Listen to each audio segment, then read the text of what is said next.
popping, y'all. It's popping, y'all. Hey, it's all your baby's boss king baby back here with another video. Hey, y'all see today we got 10 of the craziest UFC moments of 2021. Hey, let's just get into the video. I don't want to talk much, honestly. So let's get into the video. Hey, y'all see, but hey, let's just get into the video. Before we get into the video, make sure you hit that subscribe button. Join the royal babies, because I am royal, you are royal. I am tired, you are not tired. You probably are tired. You're probably watching this at night before you sleep. I don't know, but hey, make sure you hit that subscribe button. Join the royal babies, and yeah, let's go. Let's get it. Top 10 crazy moments of the UFC. Let's go. The past 2021 of UFC. 12 months were some of the most memorable for the Ultimate Bro, this girl right here, I love this girl. Fighting Championship. In this episode, we've decided to look back at 10 of the most shocking events that helped make 2021 so unforgettable. She's from Venezuela, now, without right? further ado, and ranked in no particular order, here are 10 of the UFC's craziest moments of 2021. Number 10. Conor McGregor's first knockout loss and gruesome leg injury. The notorious Conor McGregor has enjoyed plenty of success during... That shit broke my heart, bro.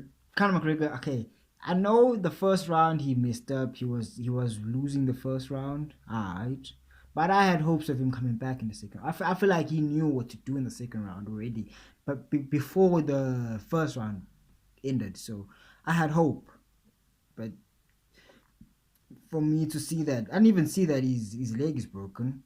I just saw while he was sitting down, I was like, okay, the game is over. The fight is over. I'm like, oh, during his UFC tenure. You know what I mean? That said, 2021 was undeniably the worst year of the Irishman's career. His first setback occurred at UFC 257 in a rematch with Dustin Poirier, where the Diamond shocked the world by finishing McGregor with a viral knockout. Of course, things would only go from bad to worse for McGregor in their trilogy fight at UFC 264. Yeah. Unsurprisingly, their third bout was a box office success. However, no one could have predicted how it would ultimately end. During the hotly contested scuffle, an ill-fated kick resulted in a broken tibia for the Irishman. After pulling back from a punch, McGregor's gruesome injury was on full display as he crumbled to the canvas, forcing the referee to end the contest. The Diamond, who appeared to be winning before the stoppage, was awarded a TKO victory. That said, it was the image of the most famous MMA fighter in the world being carried off in a stretcher that had fans and pundits talking afterwards. Number 9. Francis Ngannou's KO of Stipe Miocic to win the heavyweight title.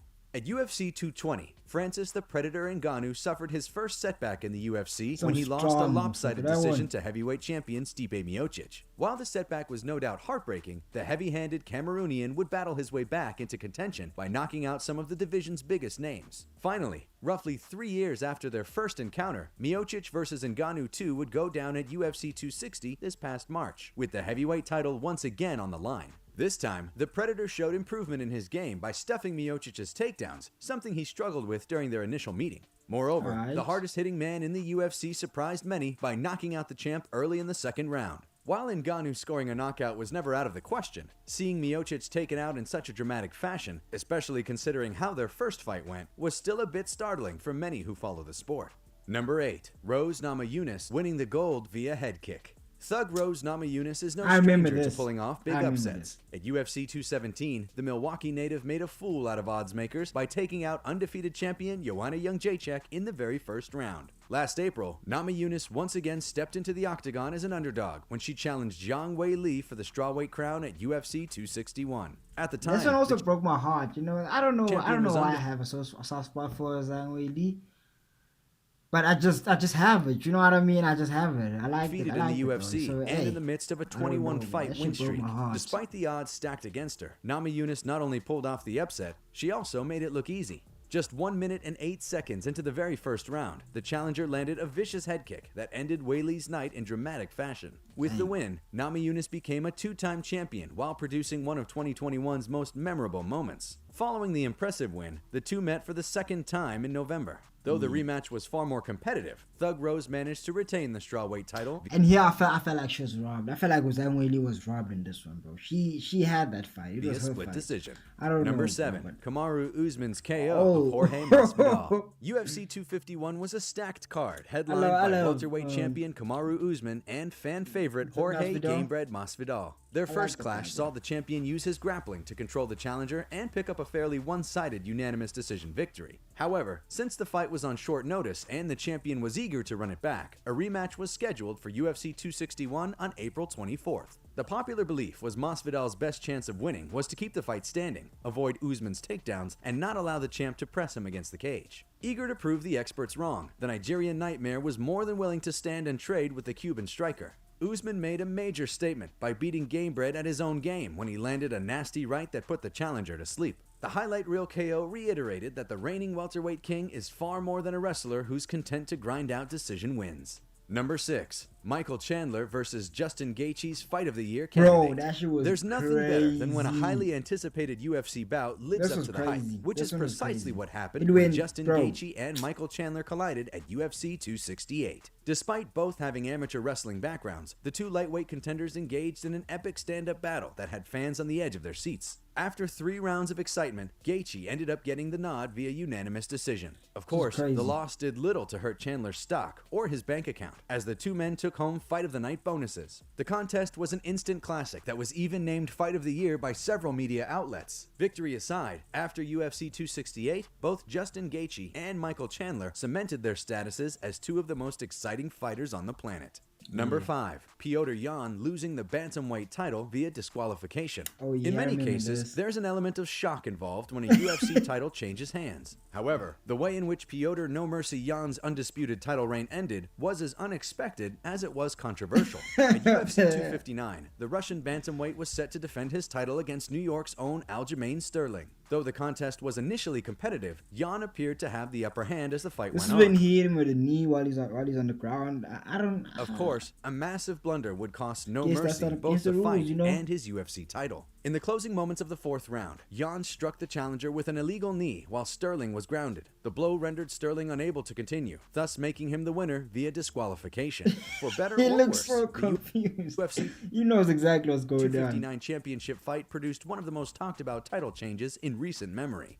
Number 4. Glover Teshera winning a championship at 42.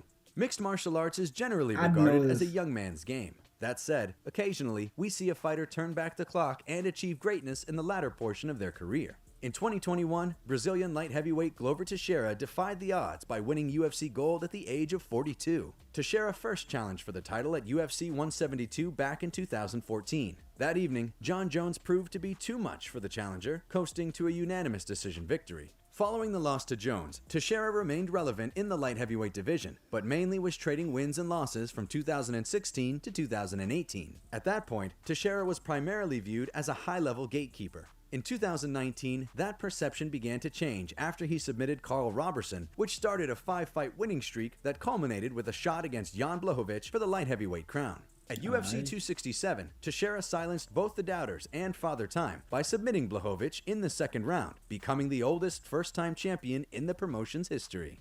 Number 3, Max Holloway yelling he's the best boxer in the UFC.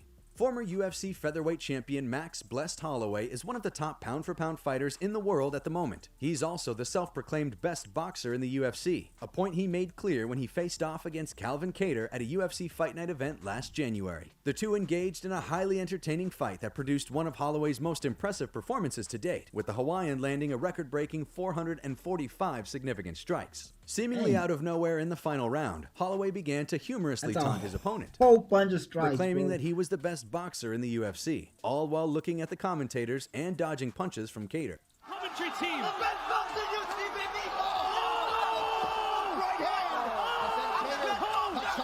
The comment resulted in one of the most iconic moments of 2021 and reminded fans why Holloway is such a fun fighter to watch. Number 2, Alexander Volkanovsky's UFC 266 performance.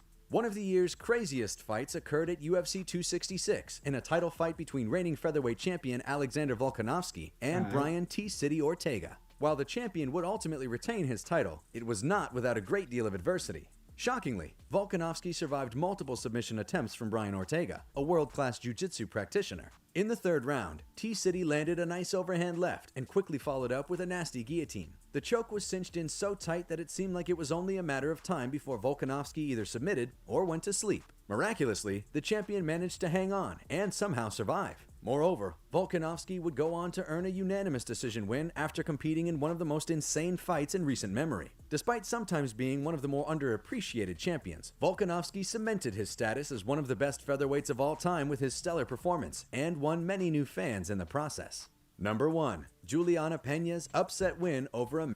This was just crazy, but we're gonna see a rematch, in and a you'll year see. full of You'll shocking see. moments, the most surprising of them all would occur at the final pay-per-view event of the year, UFC 269. The card featured a women's bantamweight title fight Bro, she's pretty as fuck, between bro. the I'm Venezuelan telling you. vixen Juliana I'd Peña smash. and I don't two-division care, bro. I don't champion care how Amanda fit the she is. Lioness Nunes. I don't care With a how buff she is, bro. I don't care. I'd smash, bro. You know what I mean? modest 2-2 record heading into Leave me the the fuck contest, alone. most people, including the odds makers, didn't give Peña much of a chance against the Lioness, who entered the match on a 12-fight I didn't win think she'd streak, win, having too. bested the I biggest would've names lost in money women's for Piotr. MMA. In the build-up for the event, the Venezuelan vixen talked a big game, but virtually no one believed she could back it up. No one but Peña, of course. In what would go down as one of the greatest upsets of all time, the challenger stood toe-to-toe with the Lioness in the second round, and eventually cinched in a rear-naked choke for the win. At UFC 269, the unthinkable had indeed become a reality, as Amanda Nunes' historic title reign came to an abrupt end. As always, if you guys enjoyed the video, please But be in sure... that fight, I feel like Amanda Nunes was just defeated mentally. You know what I mean? Because I feel like she shouldn't have tapped out. Yeah, like she shouldn't have tapped out. You know what I mean? But hey, it is what it is. Yeah, if y'all enjoyed the video, make sure you hit that subscribe button, join the Royal Babies, because I am Royal. You are Royal, and yeah, that is it for the video. Peace.